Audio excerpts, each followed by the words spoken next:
مفتی صاحب اب ہم تو غیروں کی مدد پہ پل رہے ہیں. ہمارے ہاں تو یہ نعرہ بھی لگتا ہے, یہ لفظ بھی سننے کو ملتا ہے کہ بیگرز کانٹ بی چوزرز, اور اس کے بعد پھر IMF کی زنجیروں میں ہم بندھے ہوئے ہیں, ہماری تعداد بھی تھوڑی ہے, وہ لوگ تو ہیں بھی زیادہ. پھر اس وقت تو حضور صلی اللہ علیہ وآلہ وسلم موجود ہیں اور فرشتوں کی مدد آ گئی, وہ سارے معاملات ہو گئے. اب ہمارے ساتھ کیا ہوگا اگر ہم کسی سے جنگ لے بھی لیتے ہیں, چھیڑ بھی دیتے ہیں, تو ہم کس طریقے سے اس کو انجام تک پہنچائیں گے؟ دیکھیں بات یہی ہے کہ وہ دنیا کی محبت کو ترک کرنا پڑے گا اور سارے کے سارے معاملات درست ہو جائیں گے. صحیح. دیکھیں شاہ فیصل مرحوم سعودیہ کے بادشاہ تھے, اور اس زمانے میں یہ کئی مسلمان حکمرانوں, جمال عبد الناصر نے, شاہ فیصل مرحوم نے, اور لیبیا کے جو تھے قذافی اور بھٹو, ان لوگوں نے مل کے پلاننگ کی تھی کہ ہم لوگ فلسطین کو آزاد کراتے ہیں, اس کے اوپر حملہ کرتے ہیں. تو اس معاملے کے اندر جب ان کے پروگرام پورا کا پورا طے ہو گیا, انہوں نے جہاد کا ارادہ کر لیا. تو اس پر جو ہے مجھے شیخ عیسیٰ معنی حمیری نے یہ واقعہ بتایا, جو دبئی کے وزیر اوقاف رہ چکے ہیں. اچھا.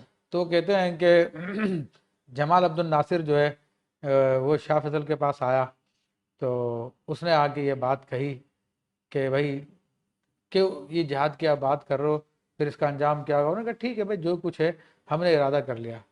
تو جمال عبد الناصر نے کہا کہ میں ذرا پہلے جاتا ہوں رسول اللہ صلی اللہ علیہ وسلم کے بارگاہ میں عرض کرتا ہوں, اللہ. اور میں جا کے وہاں سے پوچھتا ہوں کہ کرنا چاہیے نہیں کرنا چاہیے. تو شاہ فیصل نے کہا ٹھیک ہے تمہاری مرضی, چلے جاؤ. تو چونکہ شاہ فیصل تھوڑے ابھی وہ اتنے نہیں تھے ان کو عقائد, لیکن بہرحال جب قذافی اندر گئے روضہ رسول پر, اور جا کے رسول اللہ صلی اللہ علیہ وسلم کے بارگاہ میں عرض کی کہ یا رسول اللہ صلی اللہ علیہ وسلم کیا ہم جہاد کریں, تو شاہ فیصل باہر تھا. تو قذافی تو یہ کہہ کر آ گیا, لیکن جب باہر آئے تو شاہ فیصل رو رہا تھا اللہ. اور کہہ رہا تھا کہ تم نے کیا کیا, تم نے کیوں پوچھا, جب تم نے سوال کیا تھا تو اندر سے مجھے آواز آ رہی تھی نعم نعم نعم, اللہ. ہاں ہاں ہاں, کیا بات. جہاد کرو تم لوگ. اللہ. تو ان لوگوں نے جب جہاد کا ارادہ کیا تو کفار نے جان لیا اوئے. کہ یہ جہاد کریں گے تو پھر تو ہمارا بھٹا بیٹھ جائے گا, خراب ہو جائے ہماری ساری پلاننگ ختم ہو جائے گی. تو ان کے ایجنٹ ہمارے یہاں پہ موجود ہیں, اور ایک ایک کر کے اور ایک ایک کر کے ان سب کو انہوں نے شہید کرایا اپنے ایجنٹوں کے ذریعے. تو اب وہ ایجنٹ ہمارے سیاستدان ہی ہوتے ہیں جو ان کے ایک ہمارے سامنے عوام کے سامنے تو ایسے سب سے بڑا مخلص اور محب بن کر آتا ہے, لیکن پیچھے اس کے جو ڈانڈے وہاں سے ملے ہوتے ہیں, اور پھر یہ ان کے اشاروں پہ سارے کے سارے کام کر ڈالتے ہیں. تو جب بھی جہاد, اچھا شاہ فیصل نے جب جہاد کی دھمکی دی تو انہوں نے کہا کہ ہم جو ہے تمہارے پاس ساری کی ساری انٹرنیشنل تجارت بند کر دیں گے. تو یہ بات میں اصل میں بتانا چاہ رہا تھا. تو شاہ فیصل نے اس وقت بیان دیا تھا کہ ہم لوگ تو وہ ہیں جو کھجور کھا کے گزارا کر لیتے ہیں, کھجور کھاتے ہیں, پانی پیتے ہیں, ہمارا پیٹ بھر جاتا ہے, ہمیں تو ہماری انٹرنیشنل تجارت کی ضرورت نہیں ہے, ہمارا کام پھر بھی چل جائے, یاد کریں گے. تم تو اپنا سوچو. آج بھی مسلمان اس بات کے لیے تیار ہو جائے تو کوئی بھوکا نہیں مرتا. اللہ تبارک و تعالیٰ نے اتنی نعمت عطا فرمائی ہے.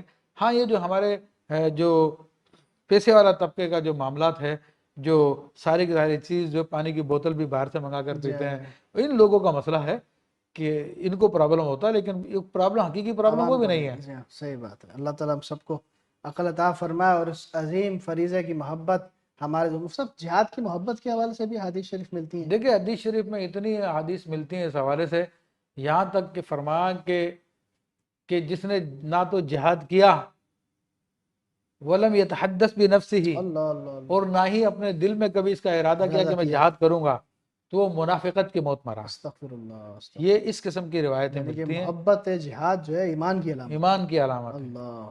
اور یہ نہ ہو تو پھر وہ منافق ہے وہ. اللہ. اور غزوہ بدر اور جو یہ پورا میدان بدر ہے, یہ بھی ہمیں اسی طرف بلا رہا ہے. بالکل بالکل. اور جس طرح آپ نے ارشاد فرمایا کہ غزوہ بدر سے لے کے آج تک جو بھی مسلمانوں کی اور کفار کی جنگیں ہوئیں, اس میں مسلمانوں کی تعداد ظاہری طور پر کم ہی ہے, کم ہی رہی, لیکن ان کا جذبہ اور ان کا شوق جو ہے وہ ہمیشہ ان کو فتح یاب کرتا تھا. دیکھیں اس کی بالکل ہمارے سامنے زندہ مثالیں ہیں. دیکھیں یورپ کے اندر جا کے اموی عبد الرحمن نے حکومت قائم کی, وہ چند سو لوگ تھے اس کے ساتھ, پورے یورپ پہ اس نے حکومت قائم کر لی جذبہ جہاد کے تحت. جب مغل جو ہے یہاں پر ہندوستان میں آئے, بہت تھوڑی تعداد تھی ان لوگوں کی, پورے ہندوستان میں جو کروڑوں لوگ تھے ان کے اوپر اپنے حکومت قائم کر لی ان لوگوں نے. ارطغرل نے اپنے قبیلے سے کام شروع کیا اور پوری دنیا کے اندر حکومت قائم کر لی. اسی طرح افغانستان کے اندر دیکھیں آپ کہ دنیا کی جو سپر پاورز ان کا قبرستان بن گیا تھوڑے سے لوگوں کے ذریعے. تو جذبہ جہاد جب بھی مسلمانوں میں بیدار ہو تو اس کا یہی نتیجہ نکلتا ہے, اور اللہ تبارک و تعالیٰ ان کو کامیابی عطا فرماتا ہے, اور پھر ساری کی ساری دنیا سرنگو ہوتی ہے, اور پھر اللہ کا پیغام نافذ ہوتا ہے. اللہ اکبر, اللہ اکبر.